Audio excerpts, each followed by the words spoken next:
Saya menerima Tuhan Yesus sebagai Tuhan dan Juru Selamat secara pribadi. Saya tidak tahu persis waktunya, tapi ketika saya di panti asuhan itu banyak sekali Alkitab dari The Gideon, Perjanjian Baru. Rasanya kita ada stok banyak di sana. Jadi karena di panti asuhan, maka suplai Alkitab yang seperti itu begitu banyak. Saking banyaknya, saya dapat menemukan Alkitab itu di mana saja, di meja, di kursi, bahkan di lantai pun itu ada, saking banyaknya. Dan di bagian Alkitab itu ada undangan untuk menerima Yesus sebagai Tuhan dan Juru Selamat. Ada doa untuk menerima Yesus. Lalu kemudian di bawahnya ada dua slip. Yang pertama nama, silakan dituliskan. Yang kedua tanggal menerima Yesus. Nah, kegemaran saya karena waktu kecil saya tuh baru bisa baca. Jadi kegemaran saya mencari Alkitab yang tercecer di mana-mana dan mencari bagian belakang yang kosong. Dan saya ucapkan doa menerima Yesus, lalu saya tulis nama saya, lalu saya tulis tanggal. Hanya Tuhan yang tahu kapan persis saya sungguh-sungguh mengucapkan doa itu. Jadi kalau mau ditanya kapan menerima Yesus, saya sendiri sudah lupa. Tetapi yang pasti bahwa semenjak pengalaman itu, kecintaan saya terhadap Tuhan Yesus terus berkembang. Dan di panti asuhan Kristen itulah saya merasa Tuhan panggil saya untuk melayani Dia. Setiap kita punya pengalaman yang berbeda-beda dari hal itu. Demikian juga dengan 12 murid Yesus. Ya, 12 murid Yesus, ada Petrus, ada Yakobus, ada Yohanes, Bartolomeus, yang tidak lain adalah Nathanael, Tadeus, Thomas, Matius, Filipus, Yakobus anak Alfeus, Andreas, Simon Zelote, dan Yudas Iskariot. Panggilan kepada murid-murid ini, kalau kita lihat dalam Injil-Injil sinopsis, semuanya seragam. Bagaimana Tuhan Yesus menghampiri mereka ketika mereka sedang menghela jalan mereka, lalu kemudian mereka tidak mendapati ikan, lalu mereka dipanggil untuk menjadi murid Tuhan. Tapi yang menarik bahwa dalam Injil Yohanes mempunyai pendekatan yang berbeda tentang panggilan kepada murid-murid. Injil Yohanes yang ditulis tahun 90-an merasa tidak perlu lagi mengulang kisah panggilan murid-murid yang sudah ditulis dalam Injil sinopsis. Sesuai dengan tujuan Injil Yohanes adalah untuk membuktikan bahwa Yesus adalah anak Allah, maka pendekatan yang dipakai oleh Yohanes berbeda ketika dia memanggil murid-muridnya. Dalam panggilan kepada murid-muridnya inilah kita akan bisa menemukan bagaimana Yesus memproses murid-muridnya itu, orang-orang yang dipanggilnya itu untuk menjadi muridnya. Dan kita dapat menangkap sebuah kebenaran. Hal yang sama yang Tuhan Yesus lakukan bagi setiap kita. Ya, kita dipanggil dan ditetapkan untuk menjadi murid. Mari kita baca dalam Injil Yohanes pasal yang pertama, ayat yang ke-35 sampai dengan ayat yang ke-51. Demikian bunyi firman Tuhan. Pada keesokan harinya Yohanes berdiri di situ pula dengan dua orang muridnya, dan ketika ia melihat Yesus lewat, ia berkata, "Lihatlah anak domba Allah." Kedua murid itu mendengar apa yang dikatakannya itu, lalu mereka pergi mengikut Yesus. Tetapi Yesus menoleh ke belakang dan melihat bahwa mereka mengikut Dia, lalu berkata kepada mereka, "Apakah yang kamu cari?" Kata mereka kepadanya, "Rabi," artinya guru, "di manakah engkau tinggal?" Ia berkata kepada mereka, "Marilah dan kamu akan melihatnya." Mereka pun datang dan melihat di mana ia tinggal, dan hari itu mereka tinggal bersama-sama dengan dia. Waktu itu kira-kira pukul 4. Salah seorang dari keduanya yang mendengar perkataan Yohanes lalu mengikut Yesus adalah Andreas, saudara Simon Petrus. Andreas mula-mula bertemu dengan Simon saudaranya, dan dia berkata kepadanya, "Kami telah menemukan Mesias," artinya Kristus. Ia membawanya kepada Yesus. Yesus memandang dia dan berkata, "Engkau Simon, anak Yohanes, engkau akan dinamakan Kefas, artinya Petrus. Pada keesokan harinya Yesus memutuskan untuk berangkat ke Galilea. Ia bertemu dengan Filipus dan berkata kepadanya, ikutlah aku. Filipus itu berasal dari Betsaida, kota Andreas dan Petrus. Filipus bertemu dengan Natanael dan berkata kepadanya, kami telah menemukan dia yang disebut oleh Musa dalam kitab Taurat dan oleh para nabi, yaitu Yesus anak Yusuf dari Nazaret. Kata Natanael kepadanya, mungkinkah sesuatu yang baik datang dari Nazaret? Kata Filipus kepadanya, mari dan lihatlah. Yesus melihat Natanael datang kepadanya lalu berkata tentang dia, lihat, inilah seorang Israel sejati, tidak ada kepalsuan di dalamnya. Kata Natanael kepadanya, bagaimana engkau mengenal aku? Jawab Yesus kepadanya, sebelum Filipus memanggil engkau, aku telah melihat engkau di bawah pohon ara. Kata Natanael kepadanya, Rabi, engkau anak Allah, engkau raja orang Israel. Yesus menjawab katanya, karena aku berkata kepadamu, aku melihat engkau di bawah pohon ara, maka engkau percaya. Engkau akan melihat hal-hal yang lebih besar daripada itu. Lalu kata Yesus kepadanya, aku berkata kepadamu, sesungguhnya engkau akan melihat langit terbuka dan malaikat-malaikat Allah turun naik kepada anak manusia. Haleluya. Nah, Bapak Ibu Saudara yang dikasihi Tuhan, dalam ayat-ayat ini kita akan mengerti bagaimana cara Yesus memproses kita sebagai muridnya.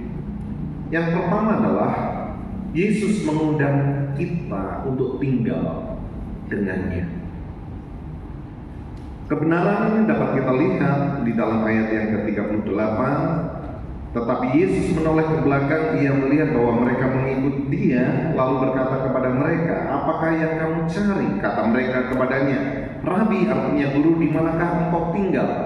Nah, Bapak Ibu Saudara, ini adalah murid-murid dari Yohanes Pembaptis. Ketika Yohanes Pembaptis dalam pembacaan kita tadi berkata, lihat anak domba Allah yang memikul dosa dunia.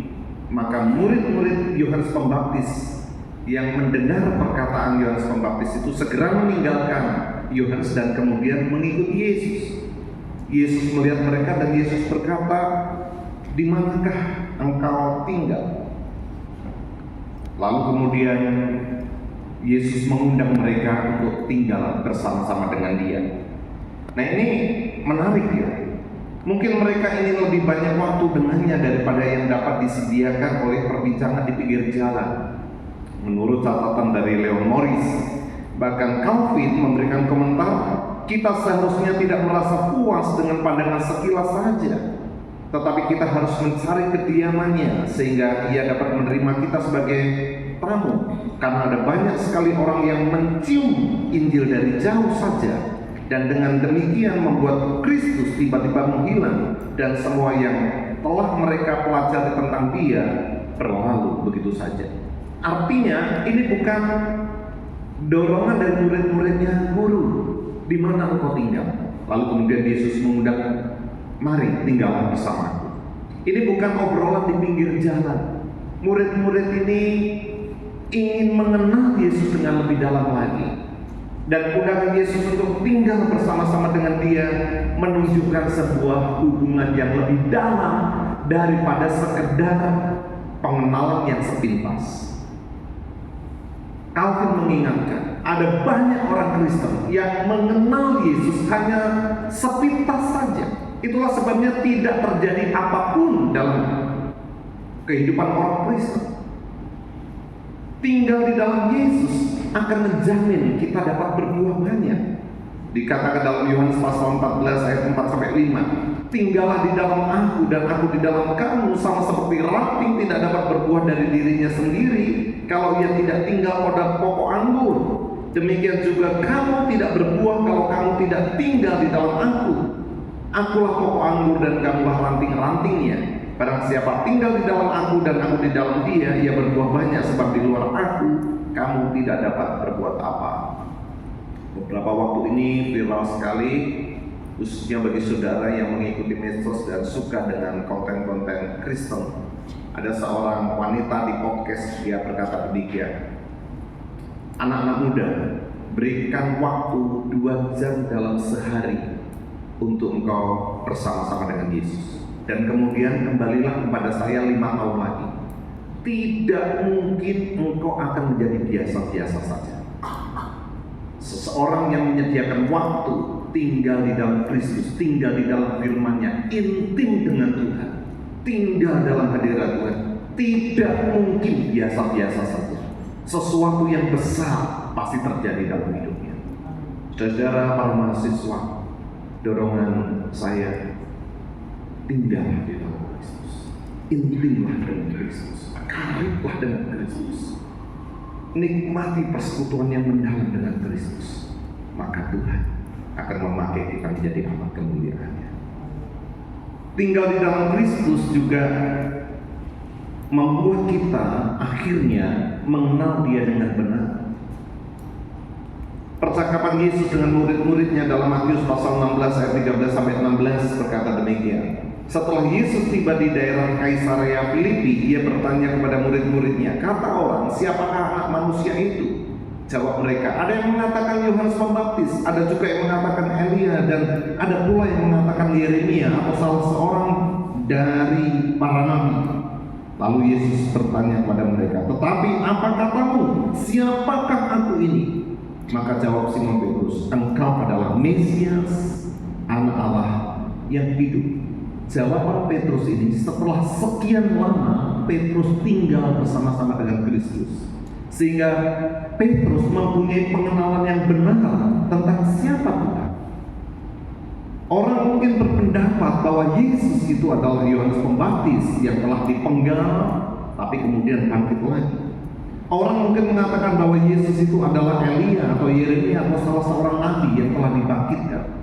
Tapi apapun kata orang, dari pengenalan secara pribadi Petrus dengan Yesus setelah sekian lama tinggal, Petrus punya pengenalan yang tepat bahwa Yesus adalah Mesias, Anak Allah yang hidup.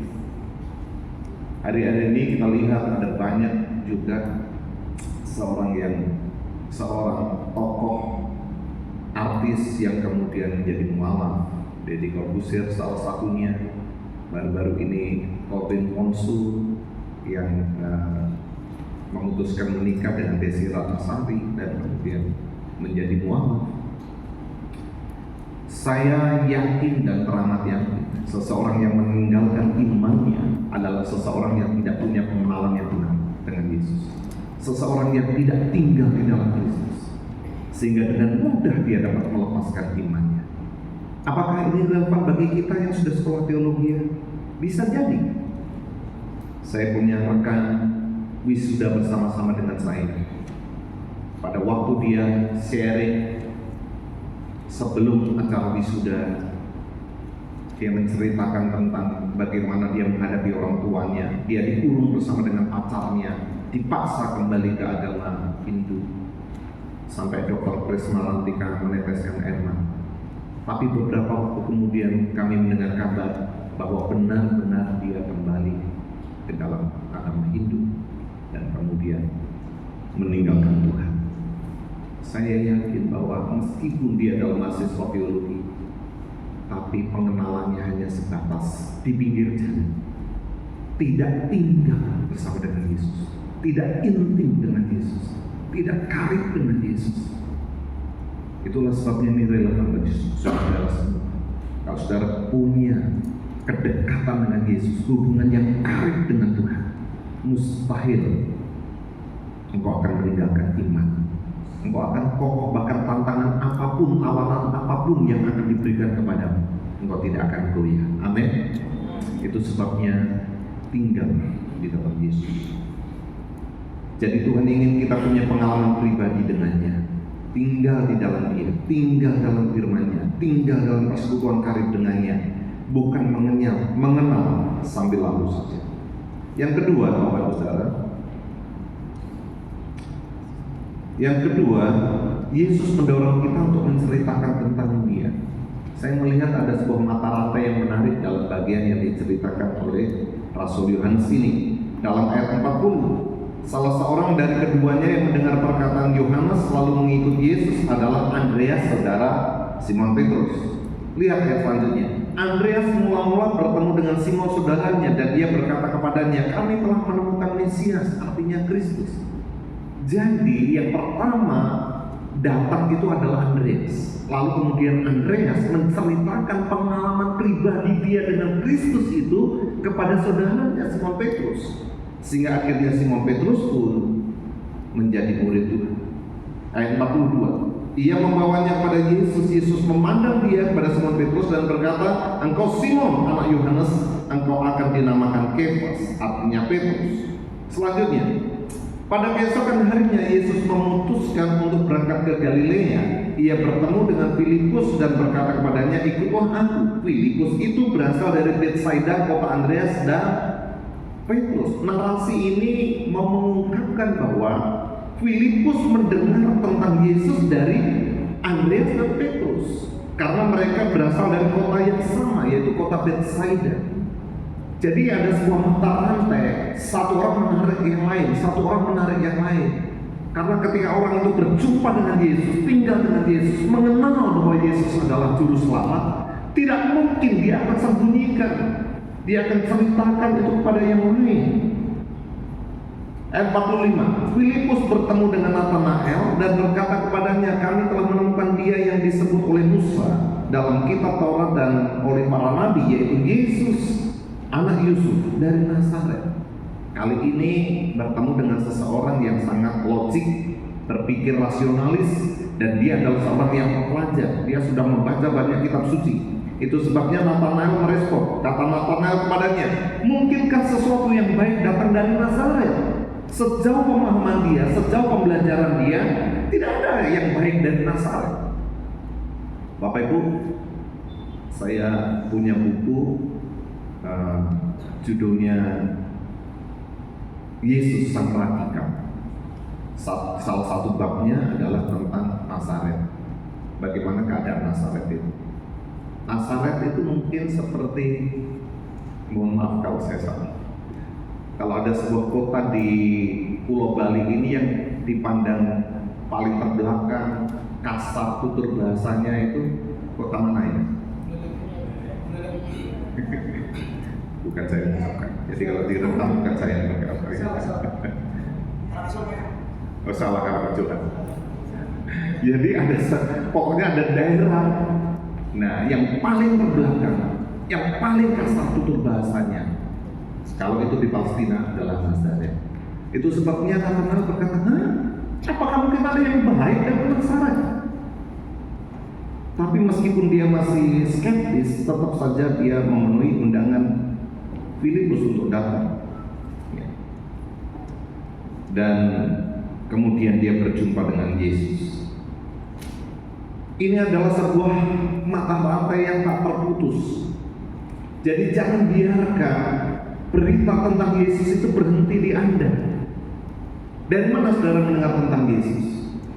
Kalau saya melalui guru sekolah minggu saya di panti asuhan Kristen yang ada di Madiun. Jangan biarkan itu putus. Saya sudah menceritakan itu kepada orang tua saya sudah menceritakan kepada banyak orang. Saya beritakan tentang Yesus. Dan ketika saudara mendengar mungkin dari orang tua saudara atau dari seorang penginjil hamba Tuhan yang memberitakan, jangan mata rantai itu putus pada saudara. Saudara lihat di sini. Berawal dari Andreas kemudian mengajak Simon Petrus kemudian mengajak Filipus kemudian membawa Natanael. Mata rantai itu terus berjalan. Itu maunya Yesus, supaya kita menceritakan tentang Dia. Ini proses. Pemuritan tidak jalan kalau berhenti pada satu orang saja. Pemuritan akan jalan ketika seorang murid menghasilkan murid yang lain. Saudara, di mana murid-murid saudara? Di mana orang-orang yang saudara bawa kepada Yesus? Sudah berapa lama saudara kuliah di tempat ini? Adakah murid yang saudara hasilkan? Orang-orang yang kemudian berjumpa dengan Yesus melalui pelayanan kita. Dalam Markus pasal 5 ayat 19, sederhana saja. Yesus tidak memperkenankannya, tetapi ia berkata kepada orang itu, pulanglah ke rumahmu, kepada orang-orang sekampungmu, dan beritahukanlah kepada mereka segala sesuatu yang telah diperbuat oleh Tuhan atasmu, dan bagaimana ia telah mengasihani engkau. Kepada orang yang telah dibebaskan dari legion, tugasnya sederhana pula, dan ceritakan pada orang-orang kampungmu bagaimana Tuhan berbuat dalam hidupmu dan bagaimana ia telah mengasihi engkau. Menceritakan tentang apa yang Tuhan lakukan. Betul kita sudah diperlengkapi dengan EE, betul kita sudah diperlengkapi dengan LPMP, metode-metode penginjilan. Tapi kesaksian yang paling kuat adalah kesaksian dari pengalaman pribadi. Bagaimana Tuhan mengubah hidup saya, bagaimana Tuhan mengasihi saya. Itu lebih kuat, lebih powerful. Dan biarlah sekali lagi mata rantai itu tidak terputus pada saudara. Saudara harus bawa yang lain lagi, bawa yang lain lagi, supaya orang lain juga mengalami perjumpaan dengan Yesus. Yang terakhir, bagaimana cara Yesus memproses kita menjadi muridnya adalah Yesus mengubah kita sesuai rancangannya. Ini bagian yang saya suka, karena ketika Andreas membawa Simon Petrus kepada Yesus, ya, dalam ayat 41, Andreas mulai bertemu dengan Simon, saudaranya, dan ia berkata kepadanya, kami telah menemukan Mesias, artinya Kristus. Dan ia membawa pada Yesus. Yesus memandang dia dan berkata, engkau Simon, anak Yohanes, engkau akan dinamakan Kefas, artinya Petrus. Sebuah nama yang diberikan Yesus kepada Simon kontradiktif dengan karakternya. Simon ini adalah seorang yang pelin-pelan, seorang yang kadang panas tapi kadang-kadang lemah. Di satu pihak dia berkata, Yesus, engkau adalah anak Allah, engkau adalah Mesias, anak Allah yang hidup. Tetapi di lain pihak dia menarik tangan Yesus ketika Yesus mau pergi ke Yerusalem. Sekali-kali itu tidak akan terjadi padamu. Sampai Yesus berkata, ingatlah iblis. Di satu pihak dia berkata, sekalipun mereka semua meninggalkan engkau Tuhan, aku sekali-kali tidak akan meninggalkan engkau. Tapi di lain pihak kemudian dia menyangkal Yesus 3 kali. Itulah karakter Simon.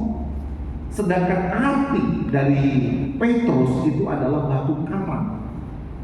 Gak cocok. Tapi ini adalah sebuah nubuatan Yesus tentang Petrus. Bagaimana Petrus yang tadinya pelin-pelan, Petrus yang tadinya tidak stabil, akan dipakai Tuhan menjadi batu karang. Kemudian kita tahu bahwa Petrus menjadi sokok guru bagi jemaat, menjadi tiang-tiang jemaat. Dia berkhotbah, 3.000 orang bertobat dan melakukan banyak mujizat yang luar biasa. Percayakah kita bahwa Yesus memandang semua potensi dalam setiap saudara? Saudara akan dibuat terkejut, terheran-heran dengan apa yang akan Yesus lakukan bagimu. Siapa sangka ya, saya seorang anak panti asuhan yang meler ingusnya kemana-mana, umel, anak orang miskin. Ya, kalau saudara melihat foto saya 40 tahun yang lalu, saya masih ada fotonya dan kadang menjadi bahan olokan anak-anak saya. Ini tapi oleh kemurahan Tuhan, Tuhan berkenan pakai saya menjadi alatnya. Saya percaya bahwa setiap saudara ketika dipanggil menjadi murid Tuhan, Tuhan belum selesai dalam hidup. Ada perkara ajaib, ada perkara besar yang sedang Tuhan kerjakan dalam hidup.